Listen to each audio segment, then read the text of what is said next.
പ്രിയപ്പെട്ട സഹോദരന്മാരെ, സഹോദരിമാരെ, കൗൺസിലർമാരെ, ഒരു വിശദമായ പ്രസംഗത്തിൻ്റെ ആവശ്യമില്ല. കണ്ണൂരിൽ മനോഹരമായ നഗര സൗന്ദര്യവൽക്കരണത്തിൻ്റെ ഒരു സ്റ്റെപ്പാണ് കണ്ണൂർ കോർപ്പറേഷൻ ഇപ്പോൾ നടത്തിയിട്ടുള്ളത്. ഈ സ്വാതന്ത്ര്യ ദിനത്തിൽ തന്നെ അത് നാടിന് സമർപ്പിക്കുവാൻ കഴിഞ്ഞു എന്നതാണ് ഒരു സന്തോഷം. ഇന്ത്യയുടെ 50ാം സ്വാതന്ത്ര്യദിന ആശംസകളും ഓണാശംസകളൊക്കെ ഞാൻ സ്നേഹപൂർവ്വം നിങ്ങളെ അറിയിക്കുക കൂടി ചെയ്യാൻ. കണ്ണൂരിൽ കുറേ കൂടെ നഗരം എക്സ്ക്ലൂസീവായി മാറാൻ പോവാണ്. ഹൈവേയുടെ പണി പൂർത്തിയാകുന്നതോടുകൂടെ കണ്ണൂരുകാരുടെ മാത്രം നഗരമായി കണ്ണൂർ മാറും. നമ്മൾ ഈ കാൽടാക്സിലുള്ള വലിയ തിരക്കുകൾ അത് ഒരു പരിധിവരെ ഒഴിയുകയും കണ്ണൂർ വരേണ്ടവർ മാത്രം കണ്ണൂരിൽ വരുന്ന രീതിയാവുകയും ചെയ്യും. അപ്പോഴേക്കും കുറേ കൂടെ നഗരത്തെ നന്നാക്കിയെടുക്കേണ്ടുന്ന കാര്യമുണ്ട്. കണ്ണൂരിൽ അത് സാധ്യമാം വിധത്തിൽ കുറേ നേരത്തെ തന്നെ മറ്റ് നഗരങ്ങളെ പരിശോധിച്ച് നോക്കിയാൽ അത്യാവശ്യം നല്ല റോഡുകൾക്ക് വീതിയും സൗന്ദര്യവൽക്കരിക്കാനുള്ള ഇടങ്ങളും ഒക്കെ ഉണ്ട്. അതിനെ കുറേ പ്രായോഗികമാം വിധത്തിൽ പരിവർത്തിപ്പിച്ചെടുത്താൽ അത് സാധ്യമാണ്. അതിനെന്താണോ, ഏതൊക്കെ തരത്തിലുള്ള സഹായങ്ങളാണോ വേണ്ടത്, മേയർ അവരുടെ പ്രസംഗത്തിൽ കുറച്ച് കാര്യങ്ങളൊക്കെ ഇവിടെ പറഞ്ഞു. ഞാൻ മേയറോടും കൗൺസിലർമാരോടും എല്ലാവരോടും പറയണത്, നിങ്ങൾക്കങ്ങനെ എന്നോട് എന്തെങ്കിലുമൊക്കെ മാറി നിന്ന് ചോദിക്കേണ്ടുന്ന ആളുകളൊന്നുമല്ല.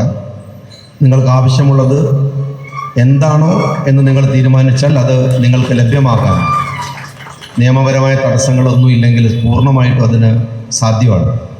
ഞാൻ അവരോട് പറഞ്ഞിട്ടുണ്ട്, നിങ്ങൾ തിരുവനന്തപുരത്തേക്ക് വന്ന് ഉദ്യോഗസ്ഥന്മാരെ മുഴുവൻ വിളിച്ചു കൂട്ടി നമുക്ക് കണ്ണൂരിൽ എന്തൊക്കെ പദ്ധതികളാണ് കൊണ്ടുവരാനാവുക എന്ന് വളരെ സീരിയസ് ആയ ഒരു ദിവസം ആലോചിക്കാൻ അവരോട് വരണമെന്നും ഞാൻ പറഞ്ഞിട്ടുണ്ട്. അത് നമുക്ക് ആലോചിച്ചുണ്ടാക്കാവുന്നതാണ്. രണ്ടാമത്, മേയർക്കൊക്കെ അറിയാം, ഞങ്ങളുടെ കയ്യിൽ അങ്ങനെ പറയണത് ശരിയുണ്ടോയെന്ന് അറിയില്ല, ഇഷ്ടംപോലെ പൈസ ഉണ്ട്. എന്ന് വെച്ചാൽ അതിൻ്റെ പേര് തന്നെ അർബൻ ചാലഞ്ച് ഫണ്ട് എന്നാണ്. അർബൻ മേഖലയിൽ ഫണ്ട് ഇഷ്ടം പോലെയുണ്ട്. സുധാകരേട്ടൻ ഇവിടെയുണ്ട്. MP-മാരുടെ ശ്രദ്ധയിലൊക്കെ ഞങ്ങളന്ന് തിരുവനന്തപുരത്ത് വെച്ച് കൊണ്ടുവന്നതാണ്. സെൻട്രൽ ഗവൺമെൻറ്റിൻ്റെ ഈ സെൻസസ് നഗരങ്ങളുമൊക്കെ ആയിട്ട് ബന്ധപ്പെട്ട് വന്നിട്ടുള്ളത് ഇപ്പോൾ കേരളം ഒരു 82% അർബനാണ് എന്നാണ്. 1000-ഓളം പഞ്ചായത്തുകളുള്ള ഒരു സ്റ്റേറ്റ് എങ്ങനെയാണ് 82% അർബൻ ആവുക എന്ന് നമുക്ക് ആലോചിച്ചാൽ മനസ്സിലാവില്ല. പക്ഷെ അങ്ങനെ ഒരു പ്രോബ്ലം കേരളത്തിലുണ്ട്.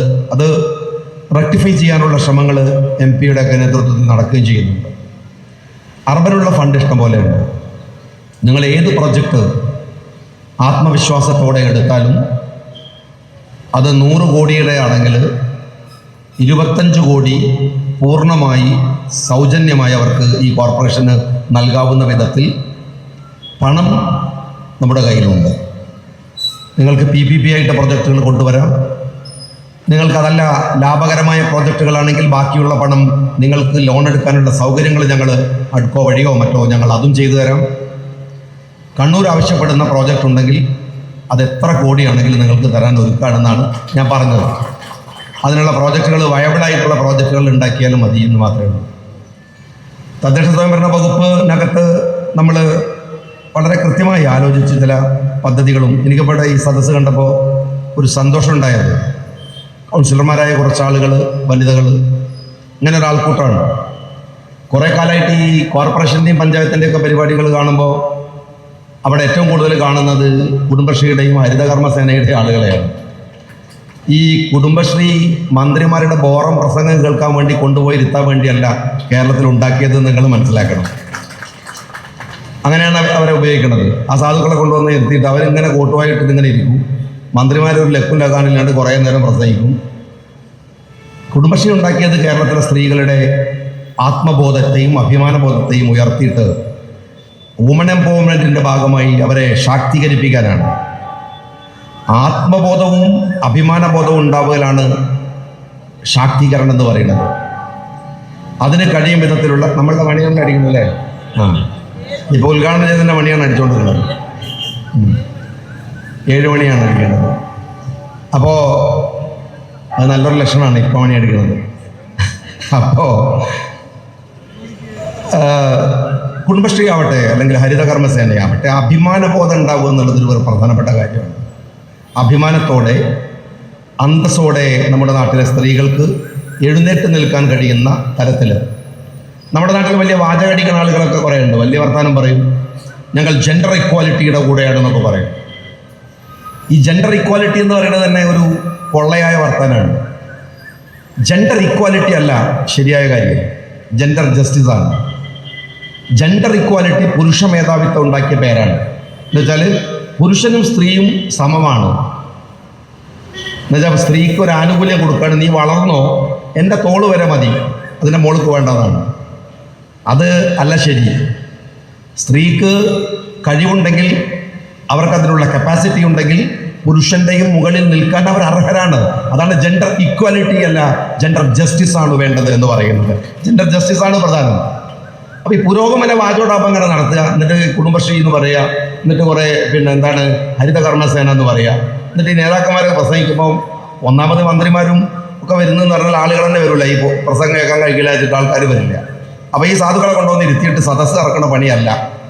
അവർക്ക് ഇനിയുള്ള നാളുകളിൽ അവർക്ക് ഏൺ ചെയ്യാൻ കഴിയുന്ന അന്തസ്സുള്ള ആധുനിക കാലത്തിന് ഉതകുന്ന വിധത്തിൽ കുടുംബശ്രീയെ പരിഷ്കരിച്ച് ഉയർത്തിക്കൊണ്ടുവരിക തന്നെ ചെയ്യും എന്നതാണ് കുടുംബശ്രീയെ സംബന്ധിച്ചിടത്തോളമുള്ള സർക്കാരിൻ്റെ പ്ലാൻ എന്ന് പറയുന്നത്. അതുപോലെ തന്നെ വേസ്റ്റ് മാനേജ്മെൻ്റ് ഒരു വലിയ ഇഷ്യൂ ആണ്. സ്ട്രേ ഡോഗ്സിൻ്റെ വലിയ പ്രശ്നം നമ്മളുടെ മുമ്പിലുണ്ട്. തെരുവ് നായ്ക്കളുടെ ഒരു പ്രശ്നമുണ്ട്. ഏതായാലും ഇങ്ങനെ നായ എന്തെങ്കിലും ഒരു കടിച്ചാൽ ഇനി നേരെ മന്ത്രിമാരെ നോക്കുന്ന പണി തൽക്കാലം നിർത്താൻ പോവാണ്. നമ്മൾ കോർപ്പറേഷനും പഞ്ചായത്തിനും ഒക്കെ അധികാരം തരാൻ പോവാണ്. ഈ അടുത്ത് തന്നെ എൻ്റെ പ്രോട്ടോക്കോൾ വരും, നിങ്ങൾക്ക് അതിൻ്റെ പണികൾ നിങ്ങൾ കൃത്യമായിട്ട് എടുക്കണം. അല്ലെങ്കിൽ എന്താ വെച്ചാൽ ഈ അതിരി മാറ്റി വിടുക എന്നുള്ള പരിപാടി ഒന്നുമില്ല. പണ്ട് നമ്മൾ പറയാറുണ്ട്, ഡെഡ് ബോഡിയൊക്കെ കണ്ടാൽ വില്ലേജ് ഓഫീസർ അടുത്ത വില്ലേജിലേക്ക് നീക്കിയിടുന്ന പരിപാടി എന്ന് പറഞ്ഞ മാതിരി. ഏതായാലും ഇനി അതിന് നേരെ മന്ത്രിനെ ചീത്ത പറയുന്ന പരിപാടി നിർത്തിയിട്ട് ഈ ഉത്തരവാദിത്തം കൂട്ടുത്തരവാദിത്തമായിട്ട് എല്ലാവരും ഏറ്റെടുക്കുന്നതിൻ്റെ പ്രോട്ടോക്കോൾ ഏകദേശം പൂർത്തിയായിട്ടുണ്ട്. അടുത്ത് തന്നെ കണ്ണൂർ കോർപ്പറേഷൻ അടക്കമുള്ളവർക്ക് ഈ സ്ട്രേ ഡോഗ്സിൻ്റെ പ്രോട്ടോക്കോൾ അത് ഒത്തനേഷ്യ അടക്കമുള്ള എല്ലാ കാര്യങ്ങളിലും, അത് മാത്രമൊന്നുമല്ല, എല്ലാ ABC ആവട്ടെ ഷെൽട്ടർ ആവട്ടെ എല്ലാം കൂടെ സംഗ്രഹിച്ചുകൊണ്ടുള്ള പദ്ധതികൾ നടപ്പിലാക്കാനുള്ള ശ്രമങ്ങൾ തീർച്ചയായിട്ടും ഉണ്ടാവും. ഞാൻ ദീർഘമായിട്ട് സംസാരിക്കണില്ല. ഞാൻ ഇവിടെ അങ്ങനെ പറയേണ്ട കാര്യമില്ല, സുധാകരൻ്റെ കൂടെ ഉണ്ട്. ഞാൻ ഈ കോർപ്പറേഷൻ്റെ ഭാഗമായിട്ടുള്ള 10 കൊല്ലക്കാലം MLA ആയിരുന്ന ആളാണ്. ഇവിടെ ഉണ്ടായിരുന്ന നിങ്ങളിൽ ഒരാളായിട്ടുള്ള ഒരാളാണ്. പിന്നെ നിങ്ങൾ ഇവിടെ വന്ന് പെട്ടുപോയതുകൊണ്ട് നമുക്ക് കിട്ടാവുന്ന എല്ലാ പണിയും തന്ന് നമ്മളെ ശരിയാക്കാൻ വേണ്ടിയിട്ട് ഇറങ്ങി പുറപ്പെട്ടതാണ്. പക്ഷെ എന്നാലും അങ്ങനെയൊന്നും ആരും വിചാരിച്ചാലൊന്നും അങ്ങനെ ഇല്ലാണ്ടായി പോണ ആളല്ല. അല്ലെങ്കിൽ അത് പഠിച്ചവൻ തന്നെ വിചാരിക്കണം എന്നുള്ളതാണ് ഞാനിപ്പോൾ ഇവിടെ അങ്ങനെ നിൽക്കണത്. അപ്പോൾ അതിനൊന്നും കാര്യമില്ല. നമ്മുടെ കണ്ണൂർ കോർപ്പറേഷനിൽ തന്നെയുള്ള സ്ഥാപനത്തിലെ ആളുകളൊക്കെ ആണല്ലോ നമ്മളെ എടുക്കാൻ വേണ്ടി മെനക്കെട്ട് നടന്നതൊക്കെ. പക്ഷെ അതൊക്കെ നമുക്കറിയാം. പക്ഷെ അതൊന്നും അല്ല. നമ്മൾ അധികാരത്തിൽ വരുമ്പോൾ ഈ നാട്ടിലെ മനുഷ്യരോട്, ഇവിടെയുള്ള ആളുകളോട് അവരൊക്കെ വിശ്വാസപൂർവ്വം ഏൽപ്പിച്ച ഉത്തരവാദിത്തം, ഇന്ന് ആ ഉത്തരവാദിത്തം ഏറ്റവും സത്യസന്ധമായി നിർവഹിക്കുക എന്നുള്ളതാണ് ഈ കണ്ണൂർ കോർപ്പറേഷൻ്റെ ഭരണസമിതി ആയാലും ഈ ഗവൺമെൻറ്റിനായാലും ഒക്കെ ലക്ഷ്യം എന്ന് പറയുന്നത്. ഓരോരുത്തരും അവരുടെ ശീലങ്ങൾക്കനുസരിച്ച് ചെയ്തു വെച്ച പ്രതികാര നടപടികൾക്കനുസരിച്ചൊന്നും തിരിച്ചു ചെയ്യാനുള്ളതല്ല നമ്മളെ ജനങ്ങളെ ഏൽപ്പിച്ച ഉത്തരവാദിത്തം. നേരത്തെ ബഹുമാന്യായ മേയർ പറഞ്ഞു, പ്രതികാര നടപടികളോട് കൂടിയിട്ടുള്ള ട്രാൻസ്ഫറുകളൊക്കെ നടന്നിട്ടുണ്ട്. അത് റെക്ടിഫൈ ചെയ്യാനുള്ള ഒരു ശ്രമമുണ്ട്. അത്രമേൽ ഭീകരമായി പീഡിപ്പിച്ച എല്ലാ ആളുകളെയും റെക്ടിഫൈ ചെയ്ത് അവർക്ക് നീതി കൊടുത്ത് അവരുടെ നാട്ടിലേക്കും അവരുടെ സൗകര്യമുള്ള ഇടങ്ങളിലേക്കൊക്കെ മാറ്റാനുള്ള ശ്രമമാണ് ഇപ്പോൾ നടന്നുകൊണ്ടിരിക്കുന്നത്. അതിനിടയിലാണ് കണ്ണൂരിലെ ചെറിയ ബുദ്ധിമുട്ടുകളൊക്കെ നിങ്ങൾക്ക് ഉണ്ടാവുന്നതൊക്കെ പരിഹരിക്കും. പക്ഷെ അത് പരിഹരിച്ച് കഴിഞ്ഞാൽ പിന്നെ അനാവശ്യമായിട്ടുള്ള ട്രാൻസ്ഫറുകൾ ഒന്നും ഉണ്ടാവില്ല. അതുവരെ ചെയ്യാനുള്ളതാണ്. പക്ഷേ 10 കൊല്ലമായിട്ട് ചില ആളുകൾ, ഉദ്യോഗസ്ഥന്മാരായാലും ആരായിരുന്നാലും, ചെയ്തു വെച്ച പാപങ്ങളുണ്ടെങ്കിൽ അതിൻ്റെ ശമ്പളം അവർക്ക് കൃത്യമായിട്ട് കൊടുക്കുക തന്നെ ചെയ്യും.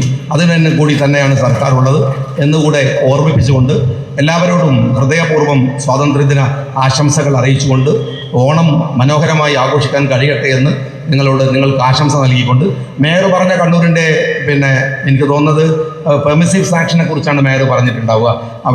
അത് തീർച്ചയായിട്ടും കണ്ണൂർ ദസറയുമായി ബന്ധപ്പെട്ട് അവർ അതിൻ്റെ റിക്വസ്റ്റ് തന്നാൽ അത് തീർച്ചയായും അനുവദിക്കുന്നതാണ്.